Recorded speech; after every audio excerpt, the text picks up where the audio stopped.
Action. I like that. Oh yes. Okay.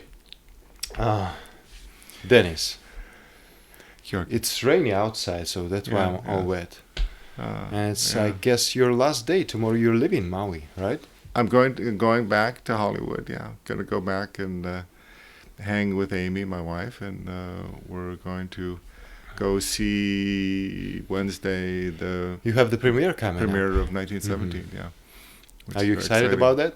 I am. It's a project that is quite dear to me through my friends. Yeah, and I'm excited to see it. And I've talked to so many people that have seen it already, I'm getting excited. Yeah, and they've all been very appreciative of the film. So. Well, we're all waiting as well with good, big curiosity for the moment when we can see this movie. I have so many questions to you. You know, we passed just a few days here, and I've been so lucky to spend this time with you, with the man who designed all the movies I grew up with. When I was a kid, watching those movies, I never had even an idea to meet the guy in the future who designed all this stuff, and especially to spend time with him, to be taught by him, and to have such great experience, yoga experience. We're going to talk about it as well. Yeah. Anyway, my first question is how it feels like to be the man who designs the worlds, what you do from the scratch. Well, it came from a story back when I was an architecture student, and a friend of mine said there's a film to go see, and it's in CinemaScope, and I'd never heard of CinemaScope. And I went to see this film, and it was so epic and so unusual and so interesting for me. I waited till the theater emptied, and I stood up and I looked at the screen, and I said, "Who's the architect of that?" And investigated it, and found out it was a production designer who worked with the director and the cinematographer to kind of create the imagery that to me was so powerful. It was much bigger than building the biggest building in the world, and the film was called Lawrence of Arabia. And so I decided to leave school and go to another school and learn film. And so I ended up in Los Angeles, California, and was lucky enough to meet many interesting friends, and was able to work on my first film. And the film was very, very unique. It was called Apocalypse Now, and that was an amazing journey. And I got to meet such an unusual, interesting man, Francis Coppola, and his designer, Dean Tavoularis, who was my mentor. So it was your first movie with Francis? Yeah. And so that was the beginning kind of my career in learning. And so Can you tell more about this very interesting story, how you created this dossier thing in the movie? Oh. Because I did my research through all these things, and it's a huge work. You had to do that. It was an ongoing process within the film that started and stopped many times. I sent a lot of material out to the Philippines. I was working stateside, and it was lost. There were typhoons. There were things that nobody could find it, and they had such bigger issues to work on in the making of the film than this, which was a small element. And in the course of making the film, there are many, many phases of the film, and the one that I then focused on for me was the seventh phase of the film, which was back in Napa Valley, where Francis had a little soundstage and his editing facilities there, and he invited me to come in with with the friend Doug Claiborne, who was my friend who we got involved in the movie, and the editors and some writers. And basically, the assignment was to create a profile of Marlon Brando. Everything that could possibly be known about the man as a character, Colonel Kurtz. So it would be his driver's license, passports, and all the basic things, and then all the articles that have been written about him throughout the time of his journey going up the river to become this rebel.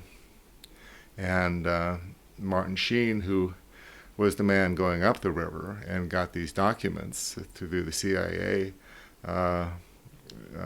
looked at the documents and then was more aware of who he was going to meet at the end. So the audience had an ability to kind of look at this as well too, and then finally.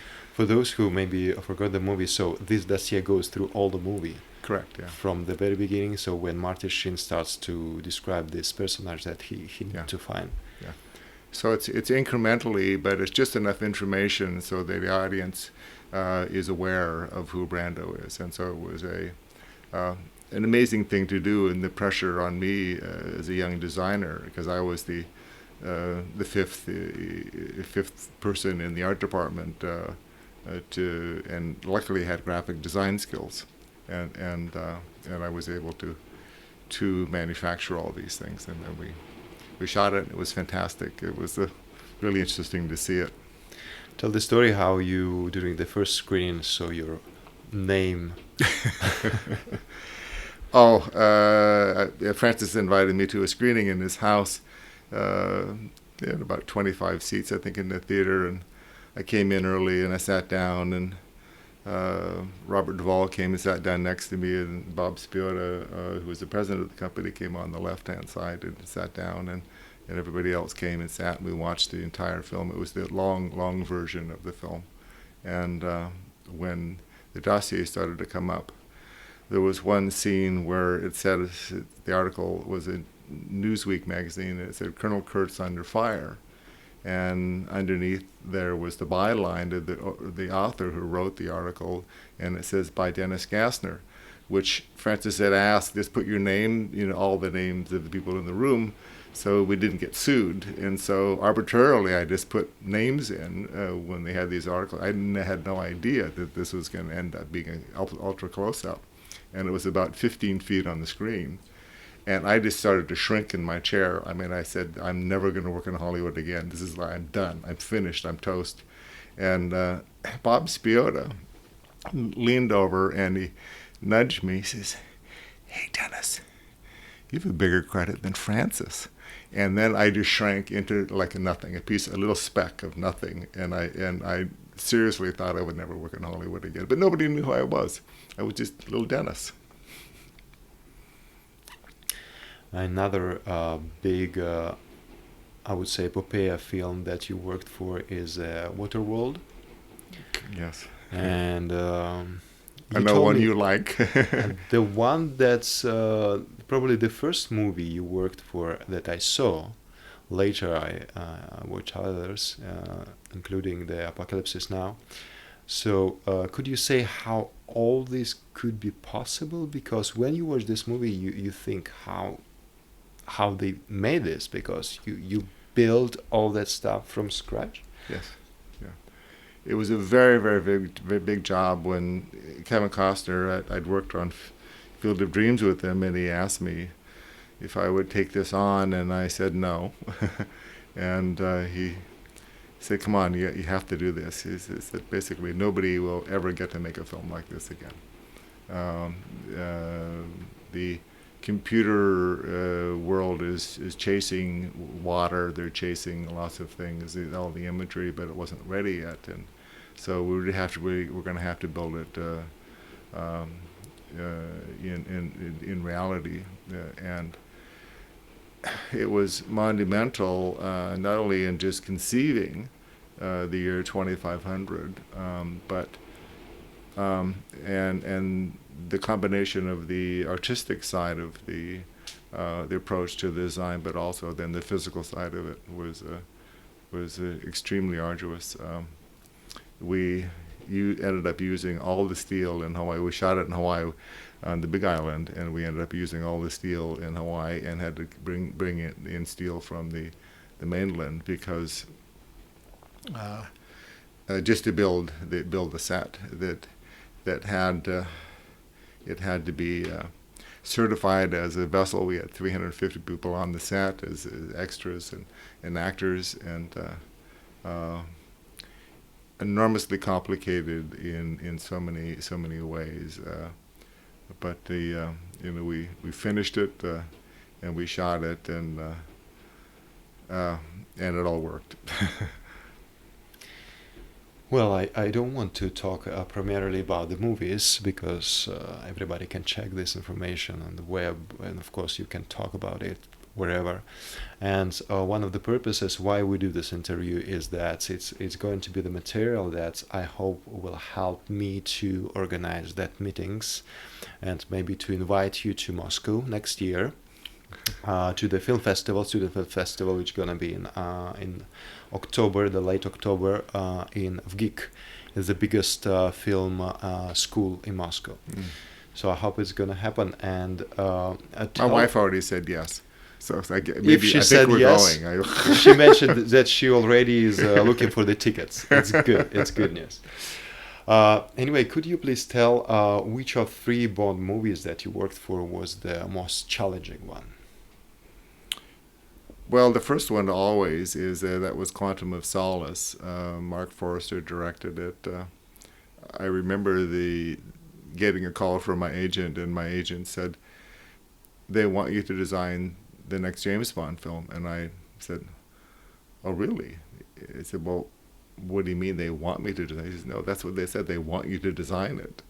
And I said, "This is every time." An agent calls, it's always an amazing phone call because you never know where you're going to go. And they said, "Can you please go down to meet the director and producer, Barbara Broccoli?" And so I went down and I walked in the office and we just looked at each other and we all smiled. And Barbara said, "So can you be on a plane tomorrow for Italy?" And I said, "Yes." And I felt like I just jumped off into the abyss. And I never looked back, and it was the most amazing ride of my life. The experience of going on a historical journey,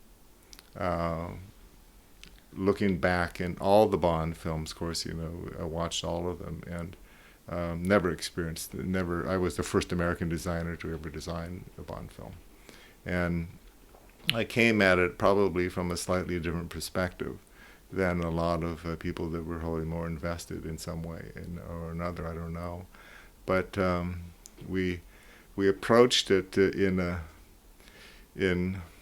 so many different ways. You buy locations, looking at locations, trying to find places that are interesting for the audience to see, and the thing that was interesting is that the director came to me one day and he said, "I just read this new script and I really don't like it. I'm going to throw it out." And he says, "We're in trouble."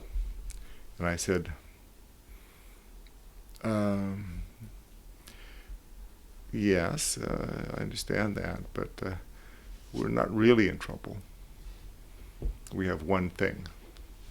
And what is that, Mark? And he said, I don't know. What do you mean we have one thing?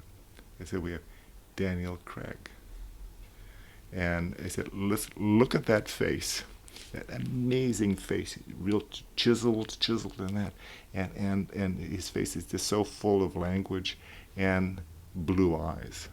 This movie is going to be about a pattern language that we create out of imagery that we come up with based on what we feel like Daniel would be interesting in, and water, those blue eyes, water." So that's how we started the film, and it kind of grew like this amazing experience. I think this is the way all creation is in film, from the genesis, or if it's fully realized, it still has to be manifested.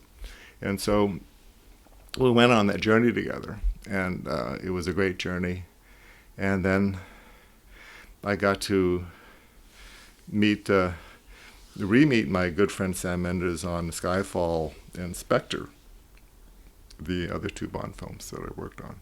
And that was amazing because we had already done two films together, Road to Perdition and Jarhead, and so we had a great shorthand.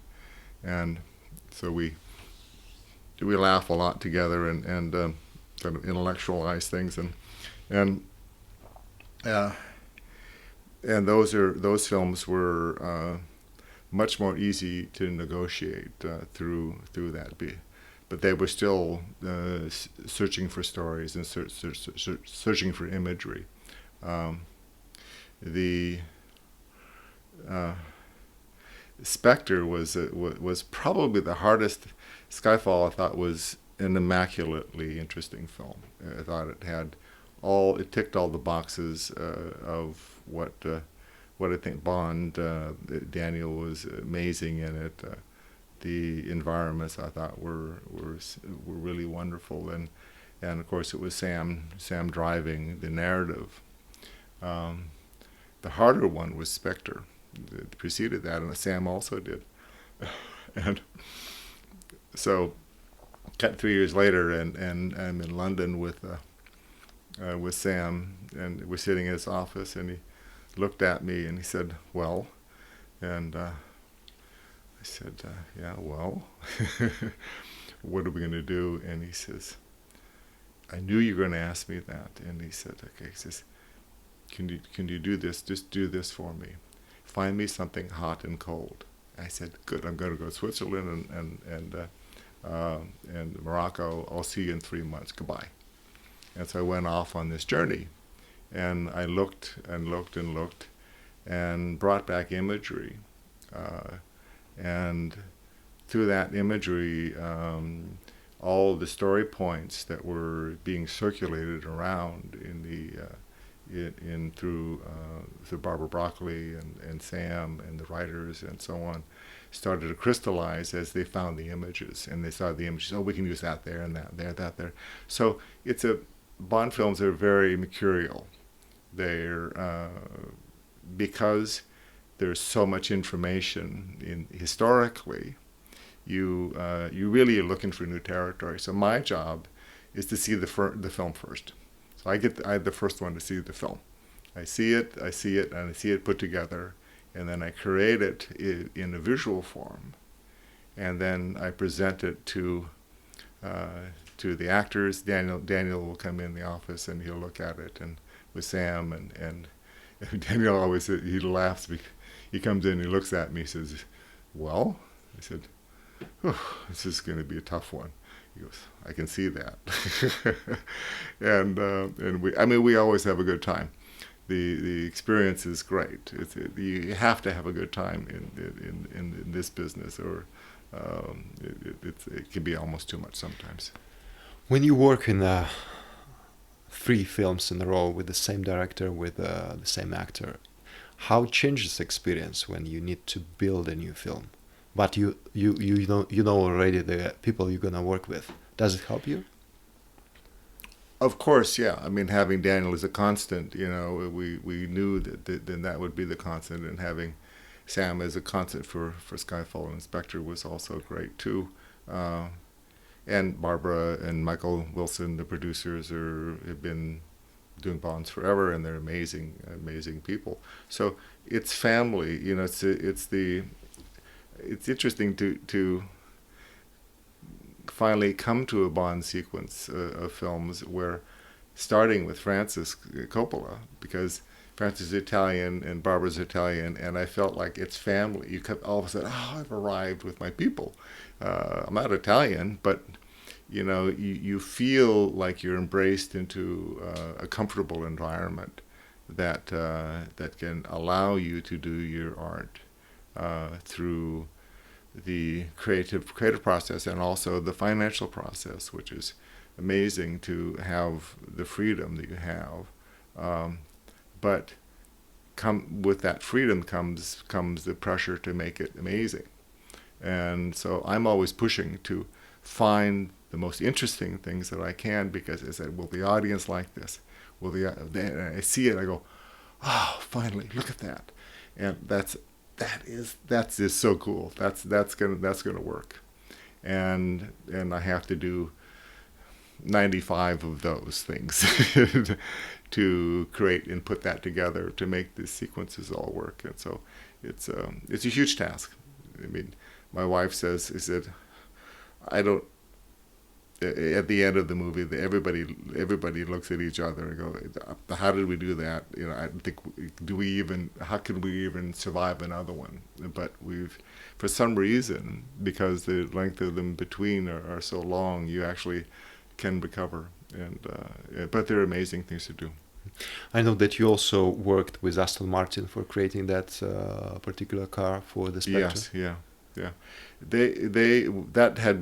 been given them an assignment, because they're a long time to do a car, and I remember seeing some of the early sketches, and Sam and I made some modifications and adjustments, and they were a fantastic team to work with. I mean, they're amazingly professional and interesting, and it was such painful for me watching how they just smashed all of them. I've been in Rome during all the sets of James Bond Spectrum, and I've been watching for 2 nights Aston Martin driving the Via Parispera where I live in Rome. So it was, oh wow, with all these bumps of Rome, this beautiful car then going all the way in the Tiber, in the river. Oh my gosh.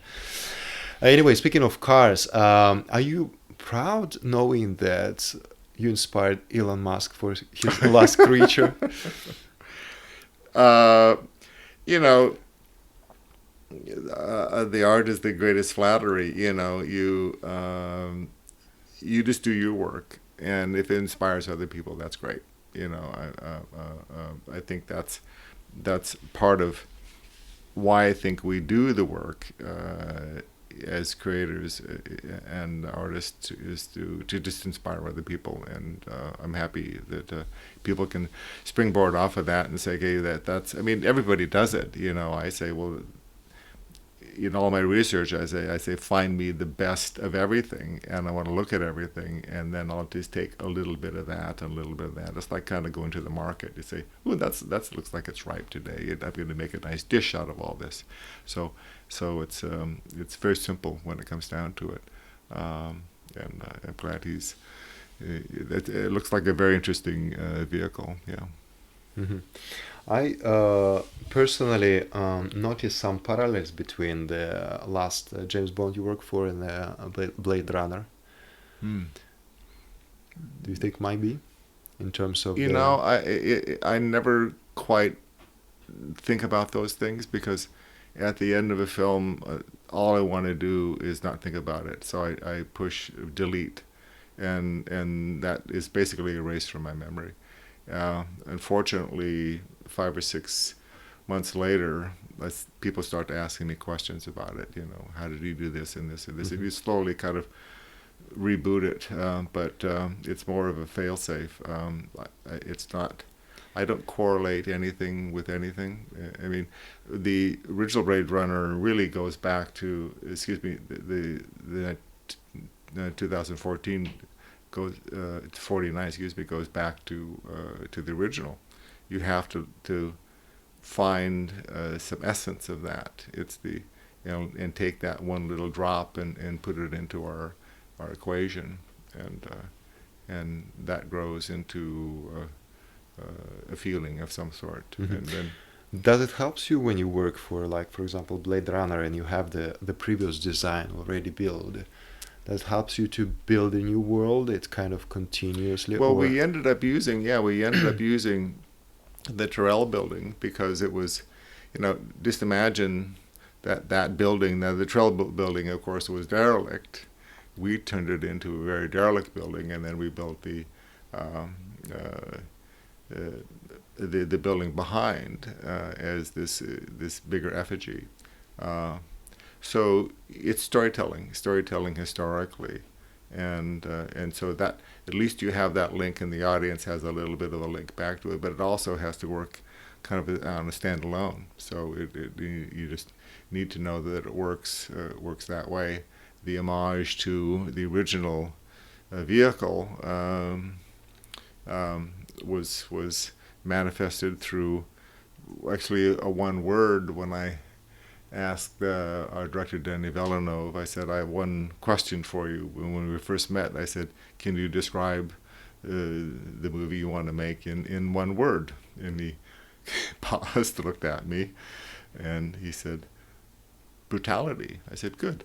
He said, I'm going to start with the spinner, and I'm going to take that word and visualize that. And so it took us 3 months to design and redesign and take that into the shape. And you mentioned that you started from the car. Always the car. The car. The brutal shape of the car became the signature that I could mine, and that would be. I was trying and keep everything very simple.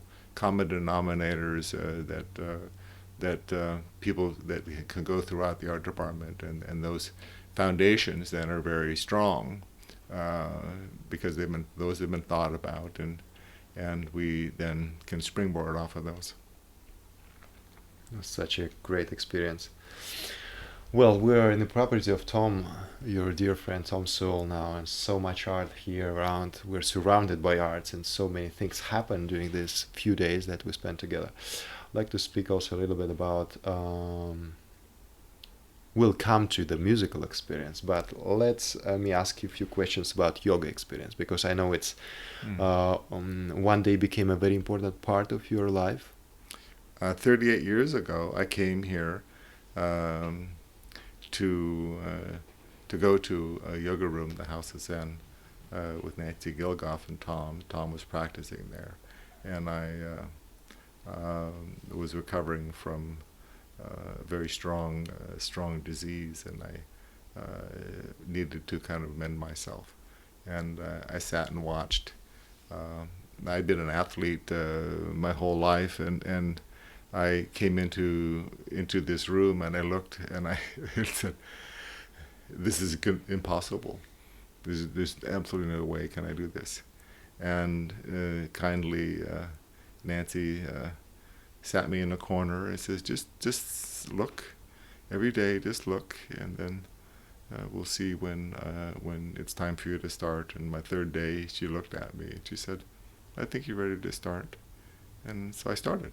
I just went right into it because I'm a visualist, and so I was able to kind of look and discern what was going on. And of course I was taught and reminded gently by the teachers to how to do the postures correctly, and I've been doing that for a long time now. It's I know amazing. that you've been a almost professional athlete when you was young, and you played American football. And the very interesting thing that you told me when you invited me to that yoga class, and before we had this very comprehensive dialogue about what yoga is about, apart from my English. But could you explain more the philosophy of how to work with the muscles, with the tight, short, or the longer muscles? And that's an interesting thing that you discovered when you came to your first yoga class. Yeah.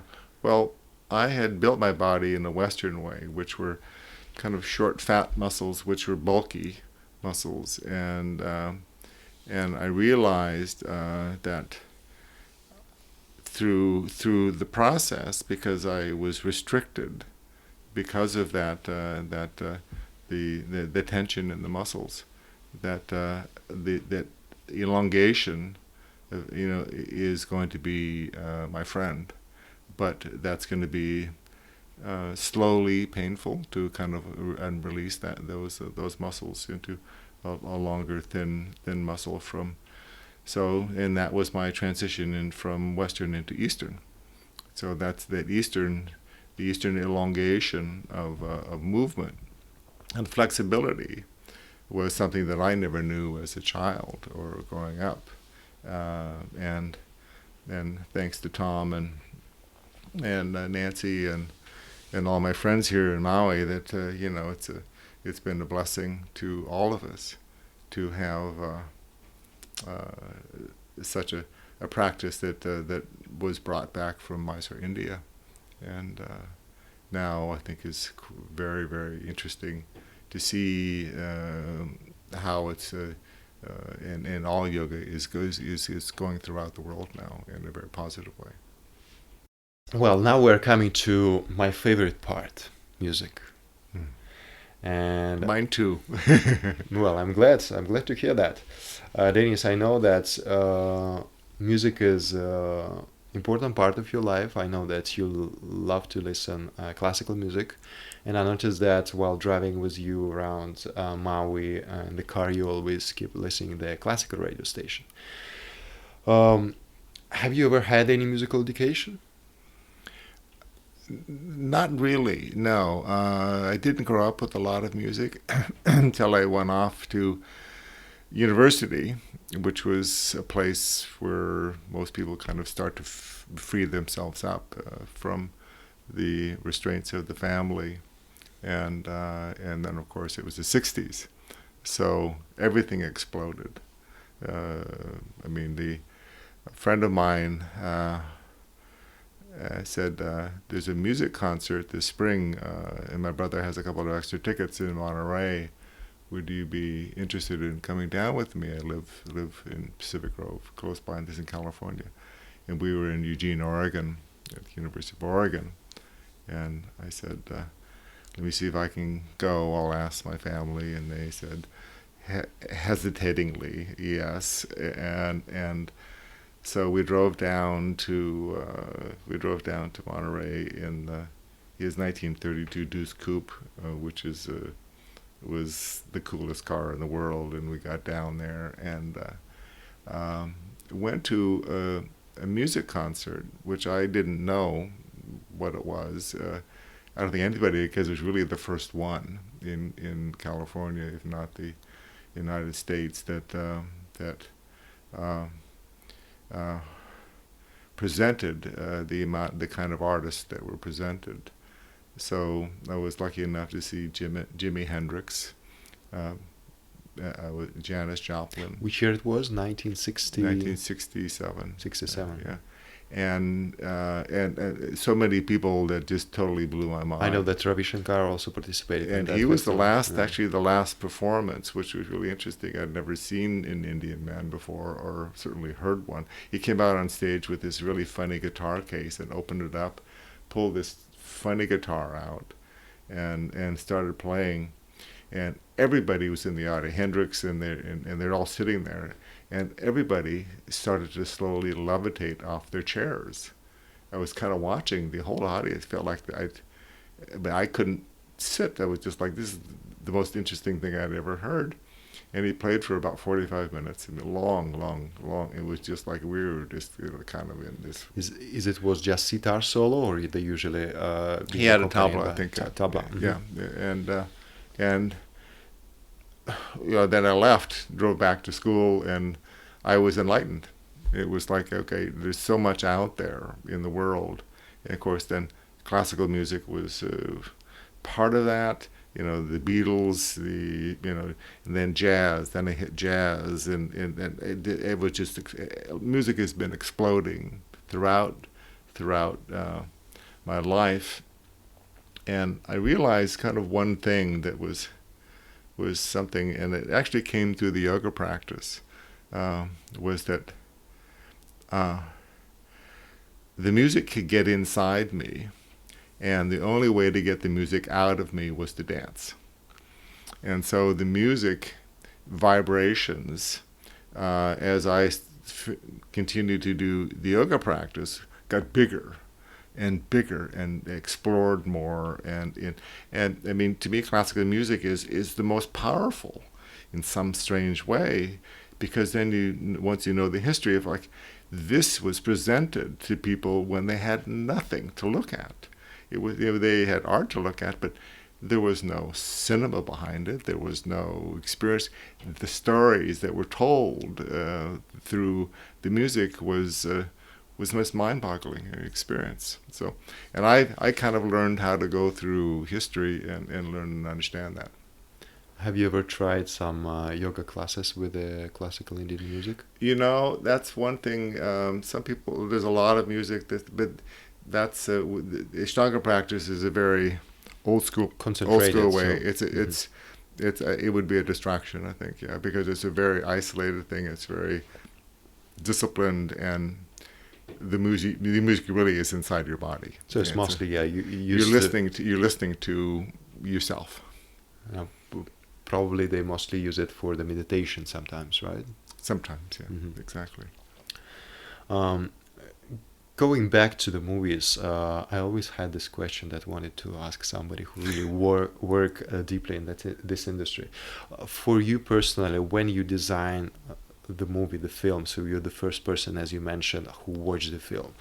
When then you go on the screen and you hear finally the music content, does it distract you sometimes, or do you feel sometimes that it might help to understand better your idea or how they interact, your visual side with the musical side?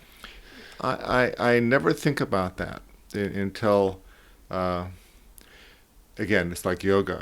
I'm concentrating so much on that, and the compositions are generally done in post-production with the director and the music director, and I rarely see anything before I see the final cut. But there was one moment, and it was really an interesting one. Did a film called The Grifters with Stephen Frears, and he lived in London, and we made this movie, and he came to Hollywood, and he showed it to myself and the director of photography and the actors, and we watched the film, and I thought the narrative was good, and the editing was good, and the music was really interesting. It was Leonard Bernstein who did the music, but there was something not quite right. I couldn't figure it out. And Stephen came out to me, sat down, and he says, "Well, what do you think?" And I said, I thought it was good. It's really interesting. And he said, "What do you think it is?" And I said, "It's such an interesting thing. I just can't put my finger on it." And he goes, "I think it's the music." And he says, "I'm going to go back." And he says, "But thank you for focusing a little bit on this. It was really helpful for me." And so he left, and he came back about 3 months later. And he showed the film again, and it was perfect. And I said, "What did you do?" And he said, "Well, it's Leonard Bernstein's music, and you don't really want, because that's kind of a golden music to get him just to do a score." And so I went back and hired my music supervisor from Dangerous Liaison, and I said, "Could you just listen to this?" And he listened to it, and he says, "Oh, yeah, it just needs to be recued. There's some cueing problems." And so he went in and just recued it all, and that was it. And Stephen said, "Well, thank you very much." And he said, "No problem, great." Just walked away, and then it was like how intricate is everything to everything, and that was the biggest lesson in post-production, that because I'm not involved with that. I mean, this is the first time he even asked the question, what do you think? But everything has to work together. It's a balance, and of course that's ultimately is the director's responsibility in the end. He has to discern all that. I asked at one point I was thinking about directing a film, and a lot of people said, "Well, you should be a natural director." And I said, "Not sure about that, but so I had a good friend of mine named George Miller, who's an Australian director, and we were working together on a project, and I told him at lunch, I said, Yeah, somebody's asked. There's a lot of questions about me maybe working as a director. And he goes, "Oh, I think you'd be a good director." I said, "Well, what advice do you have as an amazing director?" And he said, "Well, I always go back to Hitchcock. Hitchcock would get in his director's chair. He's kind of a heavy guy. He'd just slump down, and he'd just look. He'd watch. He said, 'Okay, action. Just watch.' He said, 'If it works, it works. If it doesn't, I have to figure it out.' And that's what directing is. He has to kind of look at it and understand. It's finding that story. Is the story right? Is the intonations right? And then, of course, in the process of directing a film, it's then you're always thinking about the multi-layers of what is the music going to be like. So you have all these things in the back of your head. Another example of music was Peter Weir doing the Truman Show. We were in this little place called Seaside, Florida, and Jim Carrey was in the film, and after we didn't have a lot to do in this little village, and so watching the film from the day before, they call the dailies, we'd see all the dailies of all the footage, and it would be multiple takes of an actor doing the same performance a few times. It'd be 5-6 takes or something like that, and Peter, first time Peter sat behind me. And everybody, when you go into a place like a bunch of chairs, and everybody finds a chair and they sit in the same chair every day. It's a strange thing. Peter sat behind me, and I could never see him. Jim was in front of me. Jim Carrey was in front of me, and we were watching. It's all silent. There's acting, there's performance, but there's no music. And one day, we were watching this scene. It was a really interesting scene, and all of a sudden, we heard this music. We didn't know where the music was coming from. And this music kind of came up and it filled the room, and we're all going, and we're in the scene, looking at the scene was working, and it was great. And then the scene was over, and went, wow, that was so cool. And I turned around, and Peter had this little boom box, and he just slowly amped up the music from his music supervisor that was feeding him music. And he would listen to the music before the scene, and he would just tune it up, if it was working. If it wasn't working, sometimes he'd tune it back down. And he was experimenting. It was just like the work in progress of that. And Jim, we all just turned around and went, wow, that was the coolest thing I've ever heard. Kind of a live performance in some way. It was like if you were there, playing right in front of us. So music is obviously very important to me in a lot of ways, because the silence of it is the beauty of it. Interesting how sometimes you just turn on this one of your feelings and it starts to work all together. Yeah, exactly. How often you go to the live performances? Pardon me? How often you go to the live concerts? As much as I can. Yeah. What kind of music it's usually? Everything. I'll go to jazz. I'll go to world music. You like classical jazz, right? Classical jazz performance is always so powerful to me. I like a lot of African music, Maui music. I love to dance, and the rhythms and tones of those things, that primal work is someplace to escape in. You can go into those things, and they take you someplace, and all the time. So, I love all music. It's just the nature of how it's played, who's performing, and what it feels like to me. It's all about feeling. Mm-hmm. Which one of the three major musical components, such as melody, rhythm, and harmony, is the most important for you personally? Oh, good question. I don't know. I can't I can't even tell you I can't break that down. Three of them. It. Yeah. Mm-hmm, mm-hmm. I mean, that's a technical thing for me. I'm not understand. a technical music person, so I wouldn't know. a lot of it is, to me, is the story, whatever the story of the music is, and the story, the journey that it takes me on. I use it as a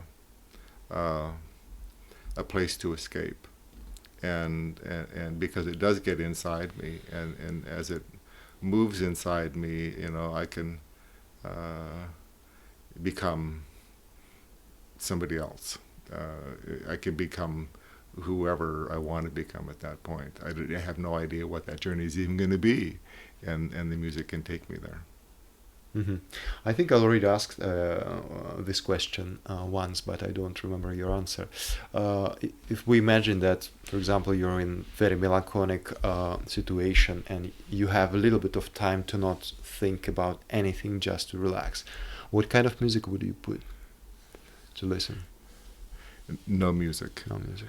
If I'm going to relax, because the music makes me move. Because it makes you feel. Yeah, and think. It's such an emotional thing. I think one of the best places for me here is in Maui. I mean, I'll sit and listen to the birds sing. I'll listen to the wind going through the bamboo trees.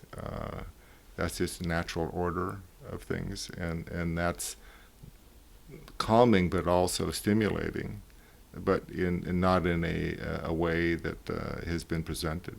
It's just such the natural order of nature to me is still one of the most magical things. We went on this trip to Alaska, my wife and I, for 4 months, and we camped out in our 1962 vintage Airstream trailer every night, chopping wood, building fires, cooking over the fire, and eating. And just the crackling of a fire, the sound that a fire makes is so intoxicating, not only to look at, it's so primal.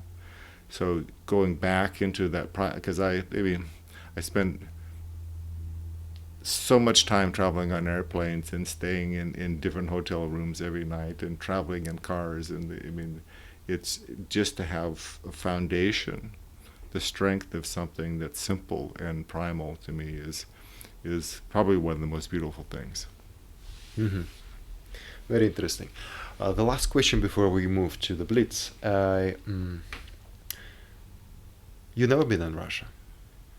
I've always wanted to go. I mean, as I said, my mother is Ukrainian, I know that. and that it scares me a little bit in some way, as Africa scared me a little bit in some way. Of course, I love Africa now, but so the next big frontier for me is Russia. Well, your family story is a whole different subject that I hope we will find time to talk about, maybe in Moscow next time. But what do you expect about this country if you go there?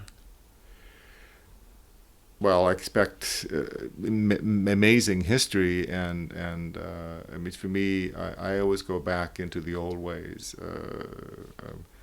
Despite all the politics of whatever nature is, I go back into the beauty of all the creations, the architecture, and I mean, I find beauty in everything.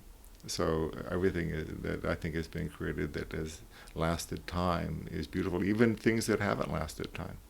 The decay of when I was in Budapest doing Blade Runner, there was it was occupied by Russia for a long time, and there was a power plant that we found, a Russian power plant, that was derelict, and it was right at the edge of the perimeter of where we could go shooting. And I said, I've got to go beyond the perimeter. I want to find this. I want to find this. I want to see. I have to see this. There's something that's calling me. I just feel it. I feel it.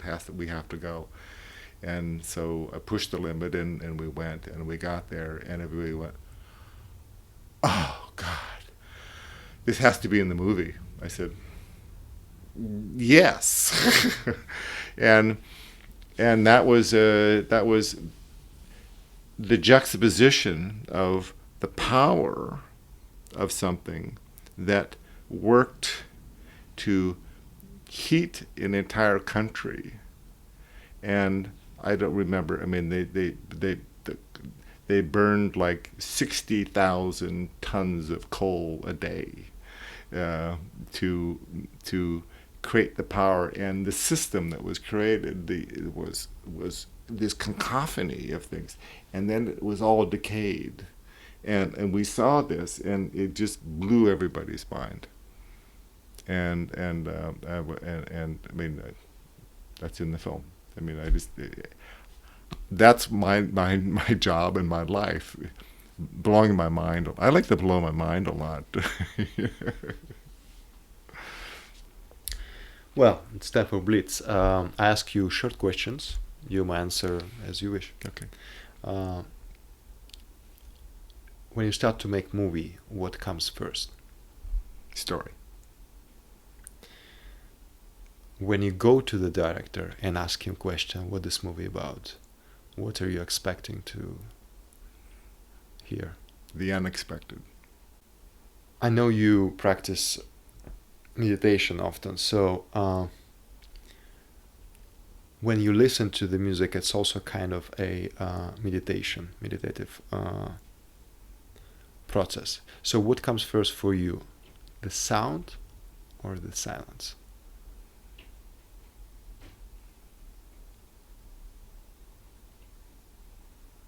The sound. Well, thank you. It was Dennis Gassner. Thank you, Georgy.